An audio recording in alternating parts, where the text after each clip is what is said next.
It's Friday morning.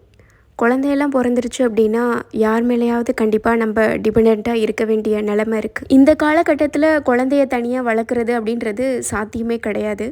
ஆனால் நம்ம யார் மேலேயாவது டிபெண்ட் ஆகியிருக்கோம் அப்படின்னா அது எப்போதுமே நமக்கு பாசிட்டிவாக இருக்காது. சில சமயம் அதுவே நமக்கு ரொம்ப பெரிய ப்ரெஷராக இருக்கும். ஒரு குழந்தை பிறக்கிறதும் அதை வளர்க்குறதும் ரொம்ப பீஸ்ஃபுல்லாக நம்ம ஸ்பெண்ட் பண்ண வேண்டிய டைம். அந்த டைமில் எக்ஸ்ட்ரா ப்ரெஷர் எடுத்துக்க கூடாது அப்படின்றதுக்காகவே இந்த சீரீஸ் ஸ்டார்ட் பண்ணியிருக்கேன். Welcome to mom of two and independent women.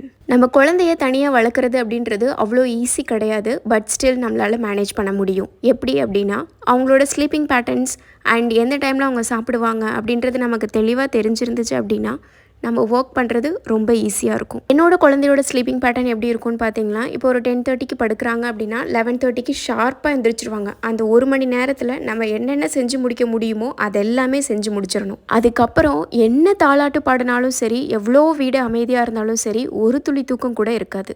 எனக்கு கிடச்சிருக்க இந்த 1 மணி நேரம் கேப்குள்ளே நான் என்னோட மத்தியான சமையலை முடிச்சே ஆகணும்.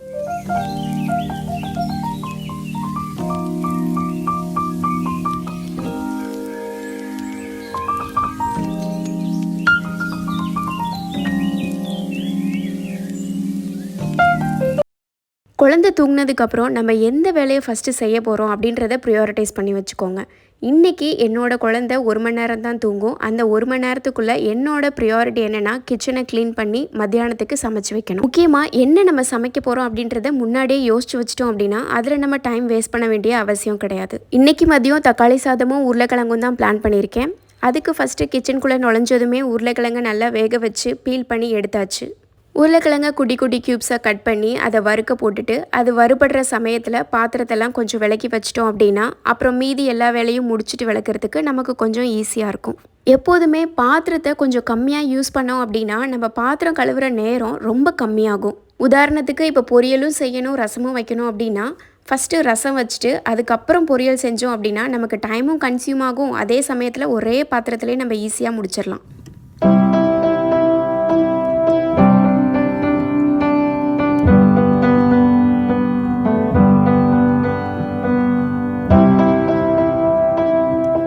சமையல் முடித்த கையோட எப்போதுமே க்ளீன் பண்ணிவிடுங்க. ஏன்னா அதுக்கப்புறம் நம்ம க்ளீன் பண்ணலாம் அப்படின்னு நினச்சோம் அப்படின்னா அந்த நேரம் வரவே வராது. கரெக்டாக டைம் இப்போ பார்த்தீங்க அப்படின்னா 11:20. என் குழந்தையும் எந்திரிச்சாச்சு. அதே சமயம் கிச்சனில் நம்ம முடிக்க வேண்டிய எல்லா வேலையும் முடிச்சாச்சு.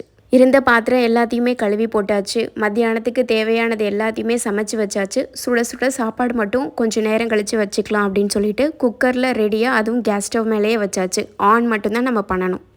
குழந்தை எந்திரிச்சதுக்கப்புறம் ஃபீட் பண்ணிவிட்டு பாயில் போட்டோம் அப்படின்னா ஒரு 15 நிமிஷம் போல் இருப்பாங்க. அதுக்குள்ளே நம்ம ஹாலை மட்டும் கூட்டி விட்டுட்டு துணியெல்லாம் வாஷிங் மிஷினில் போட்டுடலாம் அப்படின்னு சொல்லி வாஷிங் மிஷினை ஆன் பண்ணியாச்சு.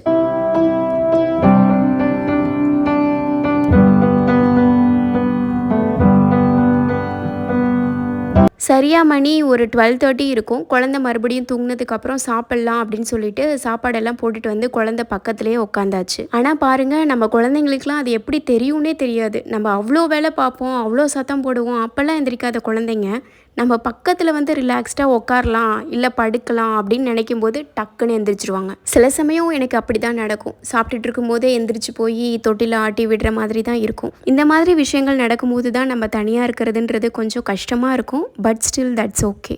Being independent comes with